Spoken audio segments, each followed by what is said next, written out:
అన్న చెప్పండి, ఇప్పుడు టీడీపీ పార్టీ ఏదైతే ఉందో టీడీపీ జనసేన ఉమ్మడి మేనిఫెస్టో రిలీజ్ చేశారు. సూపర్ 6 6 గ్యారెంటీలు అంటున్నాడు. ఎలా ఉండబోతుంది అసలు? రేపు ఎన్నికలు దగ్గరకు వచ్చినాయి, గెలుస్తారా? మళ్ళీ అసలు ఎవరు ముఖ్యమంత్రి అవుతారు అనుకుంటున్నారు? గెలుస్తానికి వెనక రేడియోల కాలం కాదు, ఇది యూట్యూబ్ కాలం. పొద్దున ఒక అబద్ధం, మధ్యాహ్నం ఒక అబద్ధం, సాయంత్రం ఒకటి, 3 మాటలకు పొంతం లేవు. ఇవాళ యూట్యూబ్ 3 కలిపి చూపిస్తున్నారు. పొద్దునేం మాట్లాడాడు? రుణమాఫీ అన్నాడు. రుణమాఫీ ఇచ్చాడా? డ్వాక్రా మహిళలు అన్నాడు, ఇచ్చాడా? ఏమి ఇచ్చావు? ఇలా అబద్ధం ఆడితే రేడియోల కాలంలో కనపడలా. ఇవాళ నువ్వు ప్రతి మాట సాయంత్రానికి చూపిస్తున్నారు టీవీలో.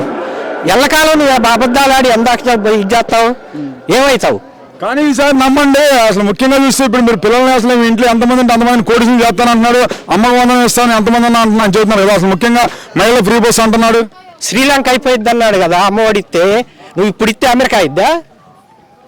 ఇప్పుడు అమెరికా ఏమన్నా చేస్తావా? 3 సార్లు అబద్ధాలు ఆడావు, 4వసారి ఇంకేం అబద్ధం ఆడతావు? ఒకసారి ఒక మంచి పని చేశానని చెప్పు. మంచి నీ ఇంట్లో జరిగితే ఓటేయమంటున్నాడు జగన్ గారు. చంద్రబాబు చెప్పుకోవడానికి ఏం లేదంట మంచి. నీకు ఉంటే చెప్పు ఒకటి, నీకు మంచి జరిగితే నాకు ఓటే, లేకపోతే వద్దను. ఒక కోటు పడితే నన్ను అడుగు. నువ్వు చేసి ఉంటే కదా. నీకు ఆ దమ్ము లేదు, ఆ ధైర్యం లేదు. సినిమా వాడిని తెచ్చుకొని డాన్సులు ఎత్తి ఓట్లు వేయరు. మరి పవన్ కళ్యాణ్ కలిసి ఉన్నాడు చంద్రబాబు నాయుడు తోటి, అప్పుడు కలిసి ఉన్నారు కదా వాళ్ళిద్దరు. అప్పుడు కలిసి ఉన్నాడు, పవన్ కళ్యాణ్ కలిసి ఉన్నాడు. అప్పుడు ఉండోళ్ళే వీళ్ళు మళ్ళీ ఇప్పుడు కూడా. అప్పుడు ఏం చేయలా, ఇప్పుడు మళ్ళీ వచ్చి చేస్తామంటే నమ్మటానికి జనం పిచ్చోళ్ళ. మంచి జరిగితే మంచి కోసం ఎవరైనా వెళ్తారు. సినిమా డ్రామాలు, అవసరానికి డ్రామాలు, ఎన్నికలప్పుడు కనపడటం. కరోనా అప్పుడు ఆడిపోయావా నువ్వు?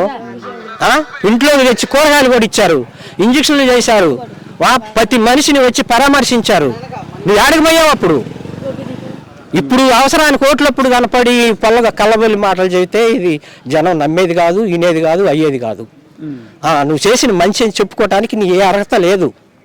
నువ్వు ఓటు అడిగే అర్హత కూడా నీకు లేదు. మరి ఇప్పుడు చూస్తే ఇప్పుడు జగన్ ఏమో ఒంటరి వెళ్తున్నాడు, అన్ని పార్టీలు కలిసి వాళ్ళ తోడు షర్మిలా కూడా మరి జగన్ ఓట్లు వేద్దని చెబుతుంది కదా. షర్మిలా ఓట్లు ఎత్తుందంటే మన శత్రువులతో మనం కలిసాం. మన శత్రువులతోటి మన వాళ్ళు విడిపోయారు. వాళ్ళకి అర్థం కాలేదు. ఇప్పుడు శ్రీదేవి గారు పోయి కూర్చున్నారు అక్కడ పక్కన. ఇవాళ ఏమైందని తీసి పక్కన నూకారు. రేపు షర్మిలా బతుకు కూడా అదే. 4 రోజులు ఉంచుకుంటాడు, ఈ ఎలక్షన్ అయిపోయిన దాకా మాట్లాడతాడు, తర్వాత ఆమె కూడా బయట వేస్తాడు. ఎంతమంది నెయ్యలా? కోమటిరెడ్డి నెయ్యలేదా నెల్లూరులో? నువ్వు ఎంతమందిని పక్కన పెట్టలా? ఆయన నమ్మితే పాతాళానికి తొక్కుతాడు. పవన్ కళ్యాణ్ కూడా దొక్కుతాడు రేపు. పవన్ కళ్యాణ్ అందరం దొక్కటం కాదు, ఆయనే దొక్కించుకుంటాడు చంద్రబాబు చేత.